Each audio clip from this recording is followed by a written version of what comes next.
Hi hello నేను మీ అపర్ణ. మీరు చూస్తున్నారు wow foods and vlogs YouTube channel. రోజు ఇడ్లీ తినాలంటే బోర్, కానీ ఇడ్లీ తినడం చాలా హెల్దీ. సో ఈ హెల్దీ అనే పాయింట్ని దృష్టిలో ఉంచుకుని ఉన్న ఇడ్లీ పిండితోనే అదిరిపోయే స్ట్రీట్ స్టైల్ క్రిస్పీ బోండా ఎలా చేయాలో చూపించబోతున్నాను. మన ఛానల్లో ఇప్పటికే నూనె లాగకుండా మినప్పుణుగులు, కేవలం 5 నిమిషాల్లో దోశలు, అటుకులు పులిహోర, ఇలా ఫాస్ట్గా అయిపోయే రెసిపీలు చాలానే అప్లోడ్ చేసాం.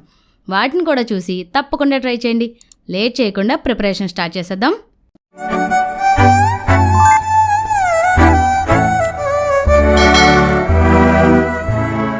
ముందుగా ఇడ్లీ పిండిని తీసుకుని దీంట్లో మైదా వేసి కలపాలి. మైదా వేయడానికి ఎగ్జాక్ట్ క్వాంటిటీ ఏం లేదు. ఇడ్లీ పిండి పలచగా ఉంటుంది కాబట్టి తగినంత మైదా వేసుకుని గట్టిగా కలుపుకోవాలి.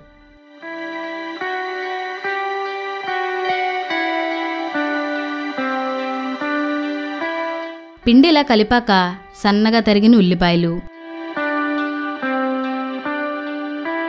పచ్చిమిర్చి వేసి కలుపుకోవాలి.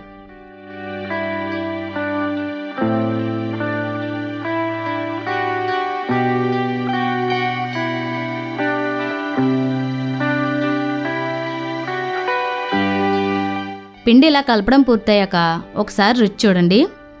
ఆల్రెడీ ఇడ్లీ పిండిలో ఉప్పు ఉంటుంది కాబట్టి మీకు కనుక తక్కువ అనిపిస్తే కొద్దిగా ఉప్పు యాడ్ చేసుకోండి. నాకైతే సరిపోయింది.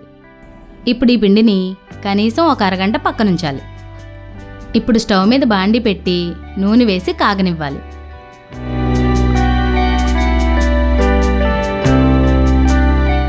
ఇలా కాగిన నూనెలో అరగంట నానిన పిండిని బొండాలుగా వేసుకోవాలి.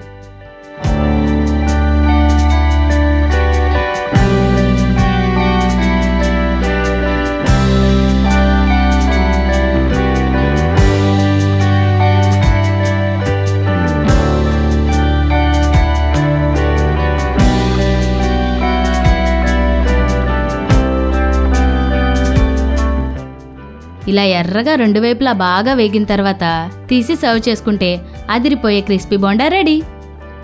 నాకు వేరే పని ఉండడం వల్ల నేను పిండిని పక్కనుంచకుండానే బోండాలు వేసేసాను. చాలా బాగా వచ్చాయి. మీరు పిండి కలిపాక అరగంట వెయిట్ చేసి వేసుకోండి, ఇంకా బాగా వస్తాయి. ఇదేనండి ఈరోజు రెసిపీ. చాలా సులువుగా అయిపోయింది కదా. వెంటనే మీరు ట్రై చేసి ఎలా అనిపించిందో కామెంట్ చేయండి. మన వీడియోస్ని షేర్ చేయండి. నా గొంతు మొదటిసారి విన్నట్లయితే ఛానల్ని సబ్స్క్రైబ్ చేసి పక్కనున్న గంటని ఆల్లో పెట్టండి. Thanks for watching. This is Aparna signing off.